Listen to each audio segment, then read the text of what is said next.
that are really the only reason that we participate or get involved in these reach out opportunities is to come and tell you that Jesus loves you, and to be an example of what it is, of what can take place in a life when you accept Christ as your Lord and Savior, and when you enter into a relationship with God. A relationship with God is not complicated. And let me apologize to everyone that's here today, no matter whether you've been in church your entire life or that you've never been in church. But let me apologize to you on behalf of leaderships of churches. Let me apologize for all of the wrong things about God that they've taught or said to you. Or let me apologize for some of the things that they thought were good ideas at the time, but turned out not to be. And let me just tell you this, that God so loved the world that he sent his only begotten Son into the world. And that his only begotten Son being Jesus Christ. The whole Easter weekend is about this. It's about the fact that at some point on Friday afternoon, Jesus went to the cross. And he died in our place, my place and your place.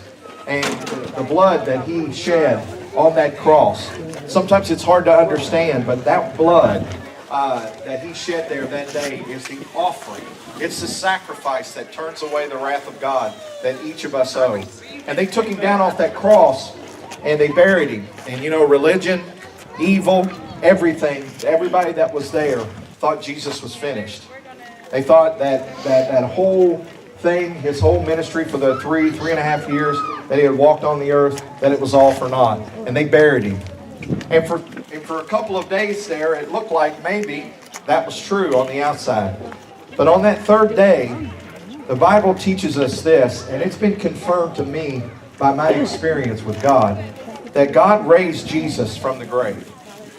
And the Bible says this, the Apostle Paul said that there were 500 people at least who saw Jesus Christ over a span of 40 days, risen from the grave.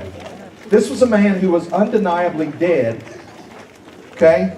And then 3 days later, he was alive. There's only one explanation for that. And that is this, is that God raised him from the grave. Amen. And you know what the reality of it is that because of that you and I, if we enter into God's goodness, his grace, and his mercy, we have a new opportunity. A new opportunity at life. How many of you have ever made any mistakes in your life? Amen. Amen. I'm going to tell you something. I've made a bunch of them.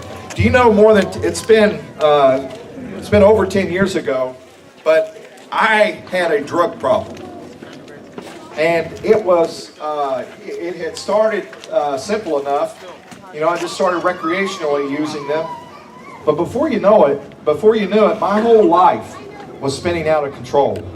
And over a matter of about between 3 and 5 years, I was near death so many times because of drugs.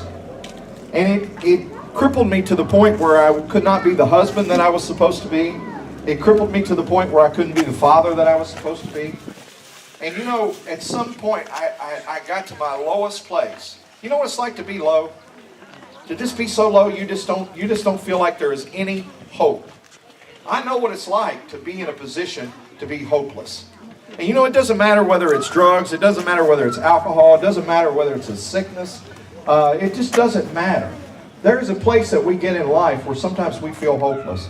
But at my bottom, at the very bottom, the very things that people had shared with me about Christ and the very things that they had told me, I finally mustered up enough faith to believe. And I have to tell you something, when I gave my heart to Christ, things didn't change for me overnight. And the reality of it is, oftentimes when we make a lot of bad decisions, we don't get in the situations that we get in overnight. Okay? So it's unrealistic to expect that we will get out of them overnight. But over a period of time, each day, through the grace and mercy of God, my life looks different than it's ever looked before. And you know what the truth is that I haven't arrived anywhere because I've trusted Christ. I'm not at where God is going, or what. I haven't fully done what it is that God desires to do in my life.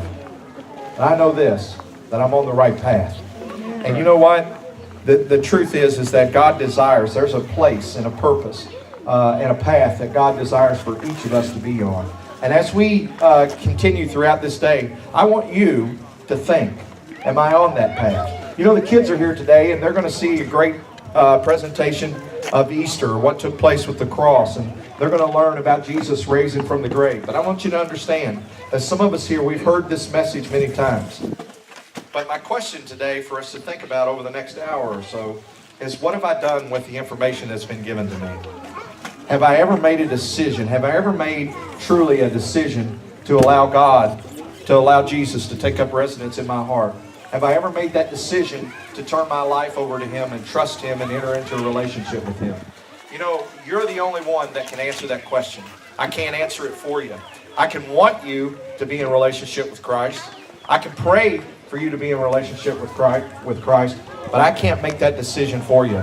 And you know something else? God is such a gentleman that He won't make that decision for you either. He allows you the free opportunity whether to choose Him or to choose another path. And I want you to understand something. If you choose another path other than the path of Jesus Christ and the salvation, the offer of salvation that's made at the cross, then you can rest assured that hell will be your resting place for all of eternity. Because if you choose another way outside of Jesus, there is no other way. That's right. And that's not to scare anyone. That's to love you so much to offer you the truth. So as we, I have a friend, Cheryl, can you come up and share? I have a friend here with me, Cheryl Hubner. Let's give her a hand of appreciation. You know, many people that I come in contact with, they know Jesus Christ as a healer. They know that Jesus still heals our physical bodies, and that as a part of the gospel message of Christ, that healing is a part of the new covenant. And Cheryl really believes that if you pray for people in faith believing for healing, that God will heal. And I'm going to have her talk for just a little bit about that. And then at the end, or when she's done, you don't have to come right up, but if you want to talk to Cheryl and have Cheryl pray with you about healing, physical healing of your body for you or for a family member or a friend, I want you to see her because she would love to pray with you. Cheryl Hubner. Yes, ma'am. Thank you, Steve. I want to thank everybody for coming today. You know what? This is a wonderful weekend to celebrate the death, the burial, and resurrection of Jesus Christ, who without Him, we would have no eternal hope at all. None. Right. We would be wandering around in darkness, and eventually we would go to hell, just like Brother Steve said, because that's the only other place there's going to be in eternity. While we live here on this earth, we have decisions to make, and our choices is what counts.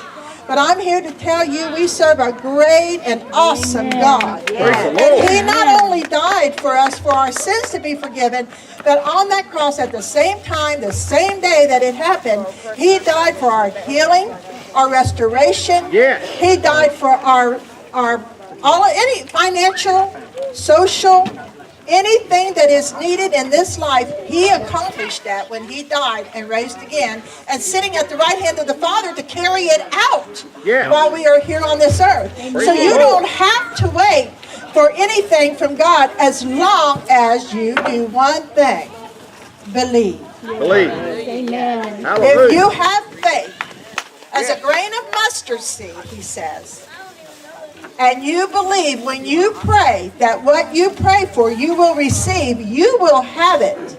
And He's there to carry it out, make sure you have it. That's why I can boldly stand up here and say, yes, healing is for everybody today. I don't care if you know Jesus as your Lord and Savior yet or not. I'm telling you that healing is provided for you. And not only healing, your prosperity is honestly, it's already been provided for you. So when we say that, you know, Jesus is our Lord and Savior, and we say that we are born again Christians, we are born again because once you know Him, once you have a touch, whether it's physical, spiritual, mental, social, financial, any touch that you have from Jesus will make you want more of Him.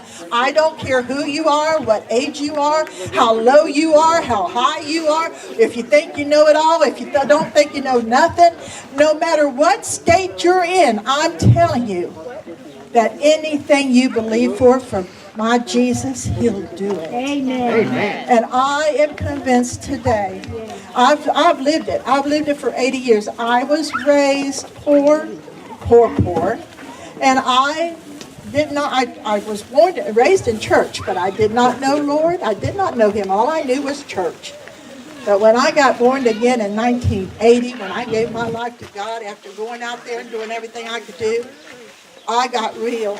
And he got real with me. And he has healed my body so many times.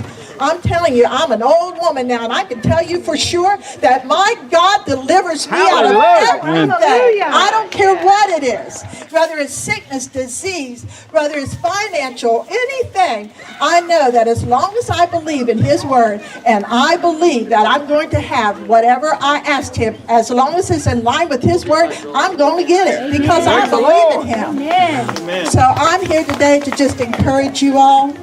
I'm telling you, this is a wonderful life to live. I've lived the life without him, and I've lived the life with him, and I'll take this life any day, any day. Yes, And ma'am. yes, all Christians go through the same thing. We live life. Yes. Life is hard, but I got news for you. I couldn't live my life without knowing that I've got a master who takes care of me. My Father loves me. Hallelujah. And he doesn't want me without anything. And he doesn't want me to go through life without having someone to take care of my problems. And man, when I give them to him, he just goes ahead and takes care of them for me. right.